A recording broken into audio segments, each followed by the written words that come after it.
Breaking tonight, new information on the investigations into multiple attacks on American soil. Hello and welcome to this special Sunday edition of Justice. I'm Judge Jeanine Pirro. Thanks for being with us. We begin in New York City and the manhunt for the person or persons behind an explosion in Manhattan last night and a second device that was planted just a few blocks away. Let's get right to it with Brian Yenis live in Chelsea with the latest on the investigation. Brian? Good evening, Judge. We begin now with a new report from the New York Times citing two law enforcement sources that they have now have identified a person of interest in this investigation. Now, Fox News cannot independently verify this information, but the Times says two law enforcement sources say that this person, however, is not being seen as a suspect at this time. We're learning this as we also learned last night that the authorities received a 911 call from someone threatening that more bombs will go off in New York City. The New York Post reporting that an unidentified male said, quote, "I'm looking at the explosion down the block. There will be more." Authorities have been sifting through surveillance footage from businesses, asking the public for cell phone footage and tips, and gathering forensic evidence at the site of the bombing here on West 23rd Street. And meantime, authorities have also been analyzing a second explosive device, a pressure cooker hooked to a cell phone and wires found 4 blocks north on 27th Street.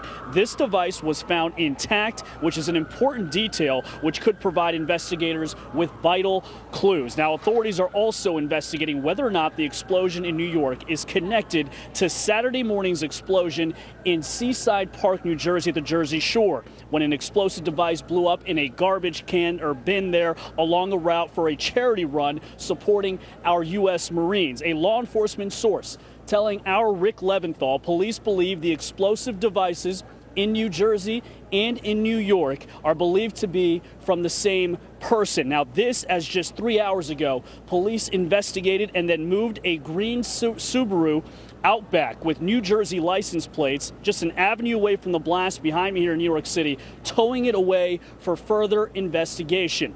Earlier, the FBI and NYPD were also investigating a black Toyota Camry on 39th and Madison, with the left side of it with tons of shrapnel wounds as well as windows broken, which appear to us presumably that this vehicle was broken or had received wounds, shrapnel wounds and broken windows from the blast itself. Again, we have not received confirmation from that, but the FBI and the NYPD were all over this black Toyota Camry on 39th and Madison. Obviously, an active investigation and a crime scene here as they are trying to piece together all of these pieces. You have 3 different sites, 2 here in Manhattan, and obviously the one in Seaside Park. And that's the latest that we have here.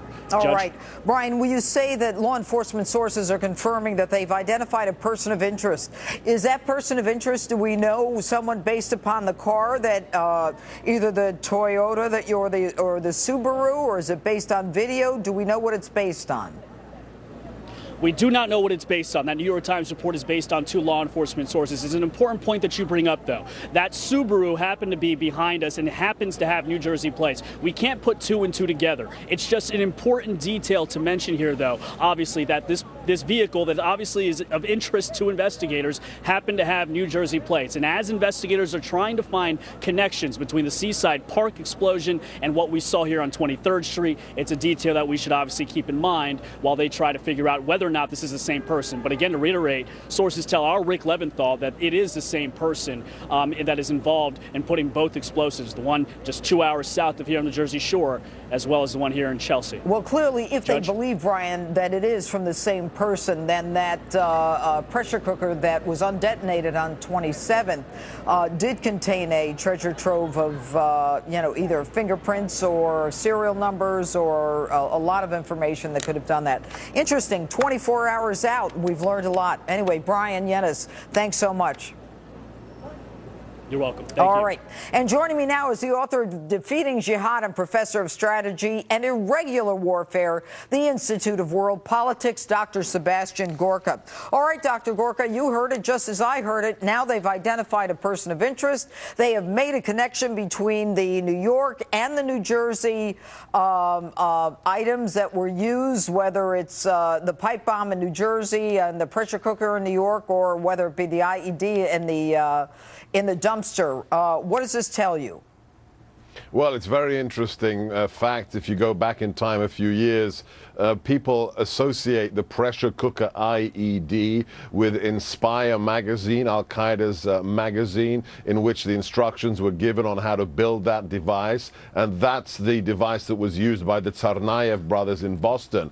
But people should also be aware that whilst they used 2 pressure cooker bomb devices in that attack in Boston, when they were being chased by the police, if you recall, they actually had multiple pipe bombs with them that they used to try and kill the police officers that were chasing them. So it may be a similar modus operandi, the combination of the pressure cooker bombs and the pipe bombs. So this could be somebody who's following exactly the same playbook.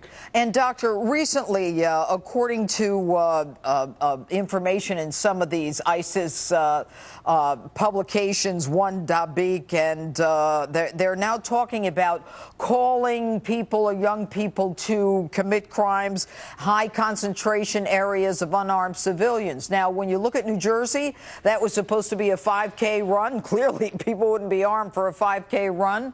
And in a residential area in New York, you know, what does this tell you? And I'm curious, now that I'm thinking about it, if the forensic analyst might be able to identify the person putting it together, might he be able to identify the product itself based upon these magazines or publications saying what kind of equipment to use?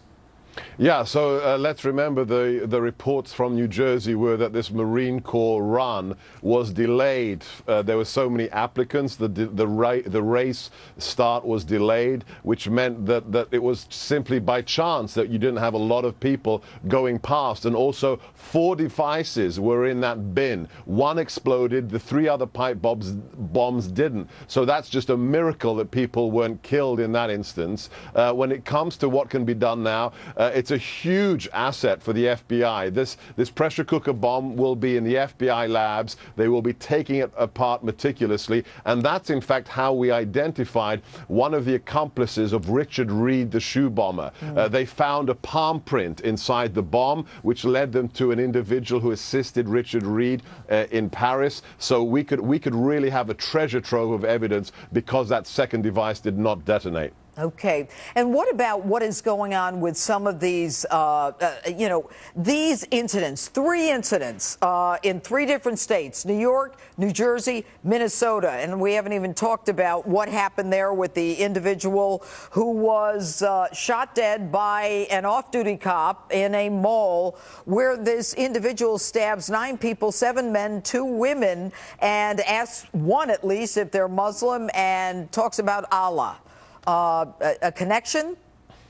It could be. I mean, just look at the macro trends. Since September, there have been scores and scores of similar knife attacks in Israel. They actually call it the knife intifada. If you look at the attack in Nice, the attacks in Paris, if you look at Brussels, we're seeing a new approach by potentially ISIS mobilized or inspired groups. They're saying, look, you don't need something fancy. You don't need a 9/11. You don't have to hijack a plane. Steal a truck. Buy a machete, get some black powder, make a pipe bomb. It's low cost investment with high dividends in terms of terror, in terms of the effect on a local population. There is now a New York, you know, an NYPD cop on every corner in New York now, in Manhattan. That's what they want us to see. They want to see that kind of reaction, that fear generated. It's different from Al-Qaeda. It's cheap, it's practical, it gets the effect they want. The war is already here, Judge. Well, and the reaction is not really the issue. We've got to be ahead of them. We've got to be in a situation where we can anticipate. But how do you anticipate the lone wolf, assuming that it is?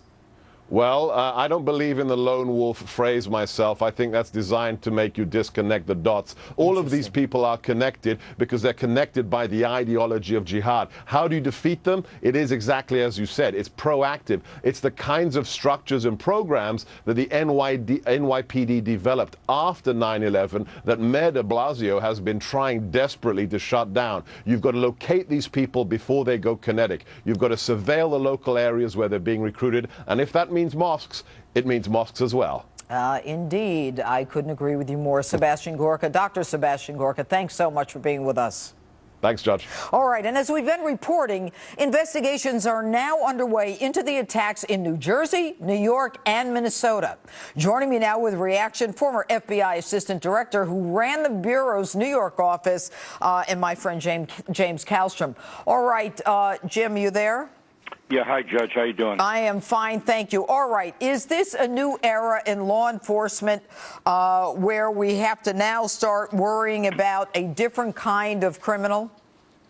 I think we've been in it for a while, Judge. I just think we're going to see more and more of this type of stuff. Well, go ahead. You know, because as you and I have said over and over again, we're getting sick of talking about it between ourselves. We don't have a clue who comes and goes into the country. We've got these sanctuary cities. You know, we got all these people coming that aren't vetted, and now the president wants to include more. And if Hillary's elected, she wants to double that number. I mean, it's just insane what's going on. Well, you know, one of the things that occurred to me is that, you know, with all of the talk about local law enforcement and all of these alleged problems that we have, you know, at a time when we are being confronted with probably the biggest threat to the greatest number of Americans at the same time, you know, we need to militarize, not demilitarize our local police. Yeah, what a horrible time to demoralize police departments across the whole United States. What a horrible time to have you know, the Black Lives Matter crowd that want to kill police, you know, into the White House for numerous visits. Well, but not only that, I'm talking about having the ability to have the equipment that is more military-like than, you know, demilitarizing and not just demoralizing. No, you're right. They've taken a lot of that back. And the reality is we need more cops. We need, in these states that are run by rational people, you know, we need to get carry permit guys, you know, to carry. We need to encourage that. You know, if you're in a mall here and you got your 3 kids and the next thing you know, someone is stabbing your little children, are you going to hope that there's somebody with a weapon nearby? The thought itself is horrible. What does, you know, in terms of the forensics and in terms of what we're learning now, Jim, we're just learning that the local law enforcement, of course, working with the FBI, is looking for a person of interest or a person of interest. What do you think that might be about? Well, you know, I was talking this morning with Maria Bartiromo, and I said, you know, I think this case will be solved relatively early, next 2, 3, 4 weeks.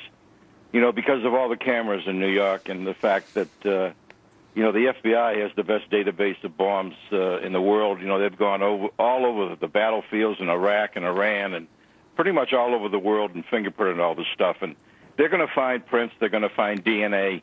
They're going to look at the way these things are made, and that's probably going to give them a hint, you know, whether or not the same people's making these bombs.